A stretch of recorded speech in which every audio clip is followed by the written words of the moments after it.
നമ്മൾ കൂടുതൽ ഉണർന്ന് പ്രവർത്തിക്കണം. ഭയ്യയുടെ കാശ് കൊണ്ട് ശാദി നടക്കാൻ പാടില്ല. ഭയ്യയുടെ അവിഹിത് സന്താൻ കല്യാണം കഴിക്കാതെ മൂത്ത് നരച്ചു പോണം. എന്നെ എന്റെ വീട്ടിൽ വെച്ച് വെല്ലുവിളിക്കാൻ തയ്യാറായ അവളുടെ കല്യാണം ഈ ജന്മത്ത് നടക്കരുത്. നടക്കാൻ ഞാൻ സമ്മതിക്കില്ല.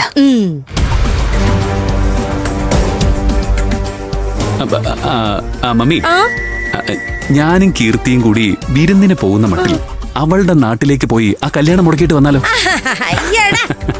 അങ്ങനെ നീയും ആ ഗരീബ് ലടിക്കയും കൂടെ ഇവിടെ നിന്ന് ഇങ്ങോട്ടും പോണ്ട. നിനക്ക് സോഷ്യൽ മീഡിയയിൽ ജയ് വിളിക്കുന്ന കുറെ അലവലാതി ആത്മികൾ അവിടെയും കാണുമല്ലോ, പാർട്ടി അടിമകള്. അതിലേതെങ്കിലും ലഡ്കകളെ വിട്ട് ആ ശാദി മുടക്കിയാ മതി. അത് മാത്രമല്ല മമ്മി, ഞങ്ങൾ അങ്ങോട്ട് പോവുകയാണെങ്കിലേ ഇക്കൂട്ടത്തിൽ തന്നെ കീർത്തി ഒഴിവാക്കാലോ. അവളെ നീ ഇവിടുന്ന് തന്നെ ഒഴിവാക്കിയാ മതി. നിങ്ങൾ എന്ത് തന്ത്രം പ്രയോഗിച്ചിട്ടാണെങ്കിലും വേണ്ടില്ല, ഡാഡിയുടെ അവിഹിത സന്തതിയുടെയും അവളുടെ അനിയത്തിയുടെയും ജീവിതം തകരുന്നത് കാണാൻ കൊതിച്ചിരിക്കാ ഞാൻ. ഒരുപാട് സന്തോഷം തരുന്ന ആ വാർത്ത എത്രയും പെട്ടെന്ന് തന്നെ അറിയിക്കണം. ബിൽക്കുൽ ബേട്ടി, ബിൽക്കുൽ. ഉടനെ അറിയിക്കാം.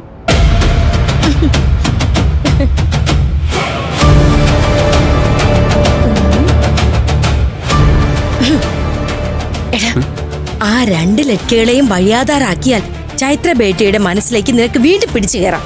കറക്റ്റ് അല്ല മമ്മി?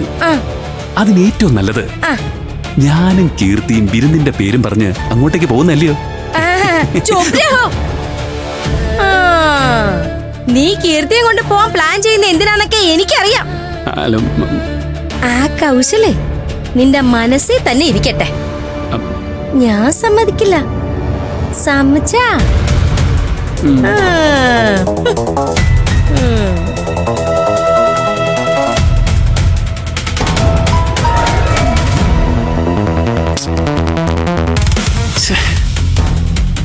ഈ മമ്മിയെ കൊണ്ട് ഞാൻ തോറ്റു. കീർത്തിക്കാണെങ്കിൽ ഓരോ ദിവസവും സൗന്ദര്യം കൂടിക്കൂടി വരിക. മമ്മി ഇങ്ങനെ തുടങ്ങിയാൽ ഞാൻ എന്ത് ചെയ്യും?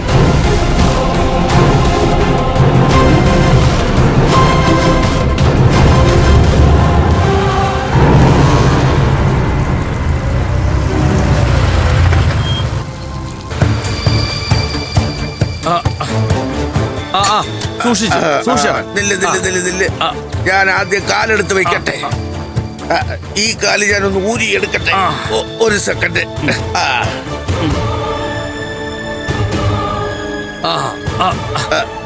സൂക്ഷിച്ച് നടക്കണ്ടേ ശിവ.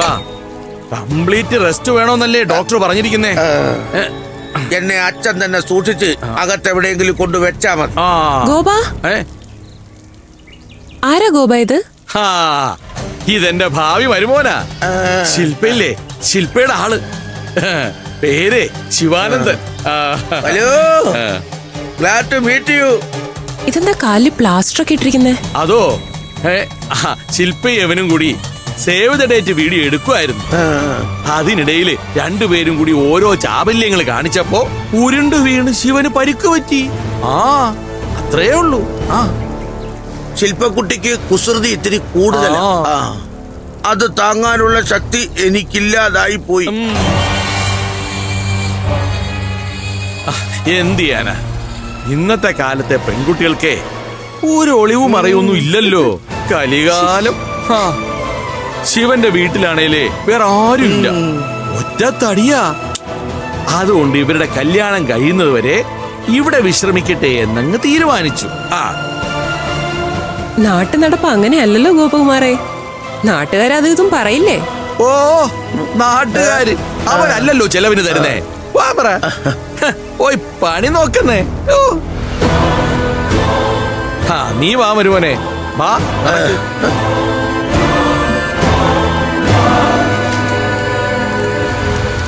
അലുവയും മത്തിക്കറിയും പോലെ നല്ല ചേർച്ച.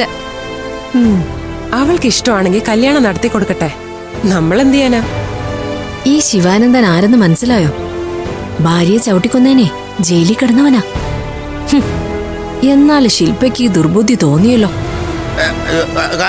നാട്ടുകാരെ കൊണ്ട് പറയിപ്പിക്കുന്നത് ശരിയല്ല. ഒരു അന്യപുരുഷനെ ഇവിടെ താമസിപ്പിക്കാൻ പറ്റില്ല. ശിവൻ അതിന് അന്യനല്ലല്ലോ, നിന്റെ മരുമോനല്ലേ. ഗോപേട്ട ഒന്നിങ്ങ് വന്നേ, ഞാനൊന്ന് പറയട്ടെ. ചെല്ലു മരുമോനെ, നിന്റെ അമ്മ നിന്നെ അകത്തേക്ക് വിളിക്കുന്നു. അമ്മേ, എന്നെ ഒന്ന് താങ്ങി പിടിച്ചേ, കാല് വെയ്യ. ഞാൻ ഗോപേട്ടനെ മാത്രമേ വിളിച്ചത്. അമ്മേ, ഞാൻ അമ്മയുടെ മരുമോനാ ശിവാനന്ദൻ.